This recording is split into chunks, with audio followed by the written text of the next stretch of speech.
The movie's lead character is Dusty, an overweight, traditional, and carefree man. He only thinks about eating and watching old movies. The world has changed as a result of technological breakthroughs. Dusty, meanwhile, is still mired in the 1980s. He dislikes using smartphones, considers texting to be a waste of time, and even finds emojicide. Dusty, even the grapefruit. He just has one fear, which is millennials. He can't stand teenagers who have contrasting opinions to his. At the start of the film, Dusty is driving while eating a hamburger and listening to 80s music. He is carefree and doesn't work a full-time job at the age of 50. Dusty has lost all of his buddies as a result of this habit, but he couldn't give a damn. Soon, a group of young adults catch him in the act and record him on camera. Dusty is visibly uncomfortable, but he is unable to communicate with them because of how awkward he is. After a while, his niece Chloe gets in his car with him, and the two drive to the cinema. It turns out that they've been viewing movies together since Chloe was a little girl, and they still do so now. Despite their apparent closeness, it's obvious that Chloe finds her uncle a little odd given their disparate ages and lifestyles.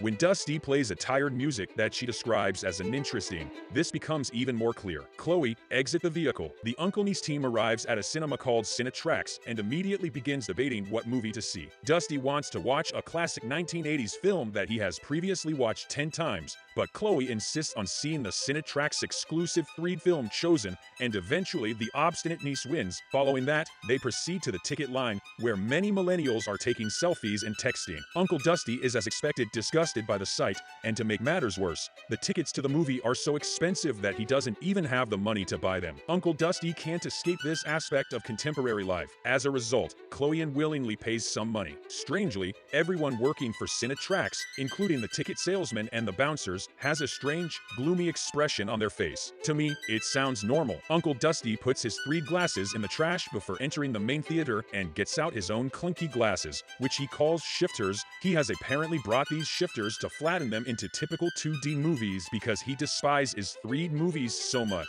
He even brought a pair for his niece Chloe, but she doesn't want to wear them, as one might anticipate. Dusty then goes to the canteen to purchase some popcorn. There, a group of young people surround him and ask if he unintentionally entered the O3DC area. Simply stating that he is a movie geek, Dusty then departs. Odd flex, but acceptable. He walks into the main theater and spots Zach, the attractive Cinetrax manager, flirting with Chloe. However, when Dusty approaches them, Zach provides an explanation and departs. However, two of Chloe's friends show in at the same time and sit down next to her. Evidently, she had this in mind from the beginning. Her uncle's movie date with her was merely a pretext to leave the house. Dusty is displeased that Chloe isn't spending time with him and that his seat has been usurped by her pals. Chloe refuses to sit with him despite his best efforts to persuade her. She has begun to think of her uncle as a dull person who loves to make her look foolish in front of her friends. Dusty is upset after hearing this, but he still chooses to take a seat directly behind Chloe's. Soon the movie is going to start, Zach declares as he enters the stage.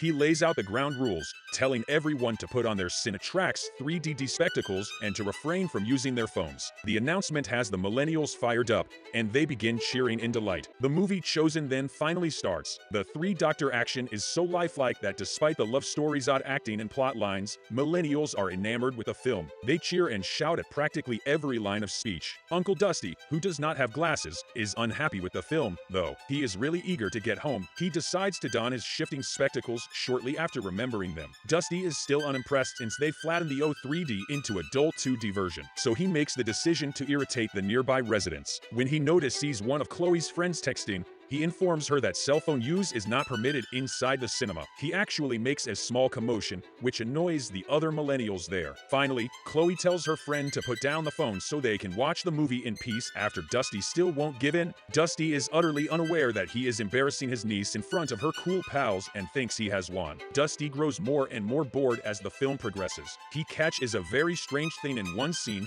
as if the screen were broken. He removes his shifting glasses, but there is nothing there. Dusty, who is perplexed, wants to put on the Cinetrax glasses to witness a real movie. He asks Chloe to temporarily lend his spectacles to her, but by this point, she is tired of her uncle's silly antics. She admonishes him sharply for making her look bad in front of her friends and tells him to act normally. Uncle Dusty has no choice but to watch the film while donning his shifting glasses. Then, out of nowhere, he sees a huge, worm-like thing looking through the screen. The worm is present in the theater, but none of the millennials can see it.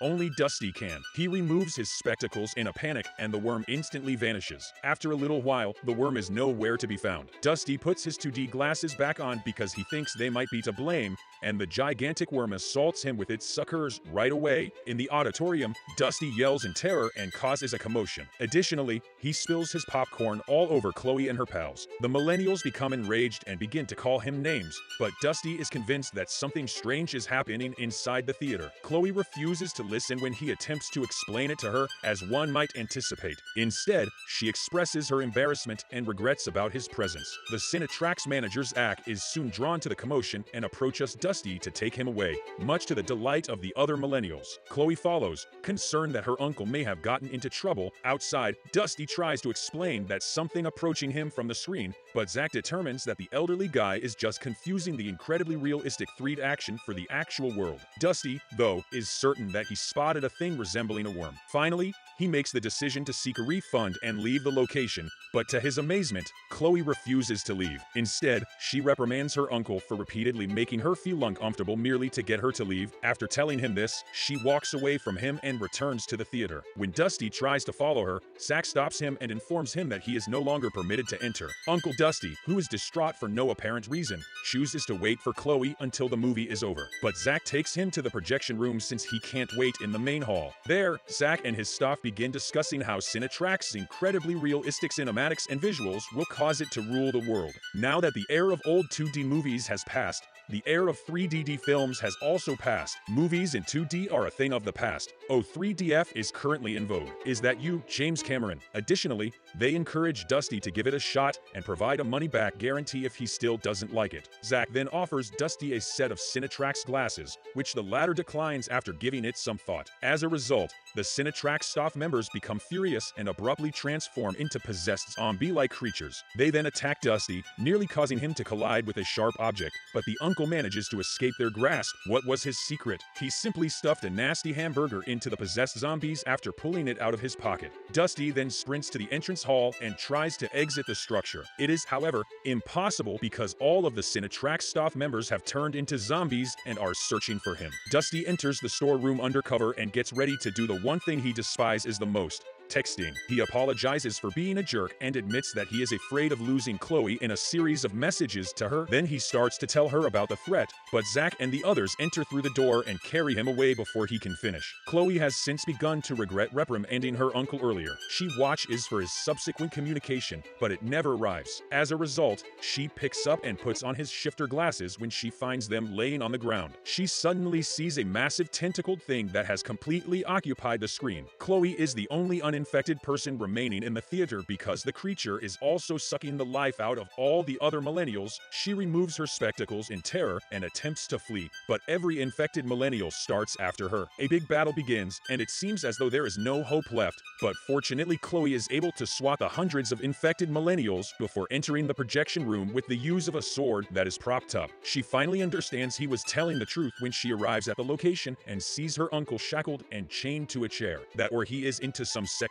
things. Before she could assist him, Zach and the others show up and capture her. Zach then shows the principal entity responsible for all of this mayhem. It turns out to be an alien species that has migrated from another galaxy in order to perpetuate itself. Zach says that since he no longer experiences pain or anxiety, becoming infected was the nicest thing that has ever happened to him. The alien just wants to assist the Uncle Niece team get over their dismal and dull existence. Therefore, he also exhorts them to embrace the change. Having said this, he forces Dusty to watch the movie while donning a set of Cinetrax 3D glasses. He'll reportedly become one of them as a result of this. Thankfully, Chloe steps in just in time and stabs the alien with a shard of broken glass. As a result, the infected zombies are briefly stunned, allowing Chloe to free her uncle from his bonds. Sadly, just as they are about to flee, Zach lets out a tentacle from his mouth, grabbing Chloe and beginning to possess her. She quickly begins to turn, indicating that the alien has already entered her body. Uncle Dusty suddenly gets an axe and slices off Zach's head like a 1980s action hero. However,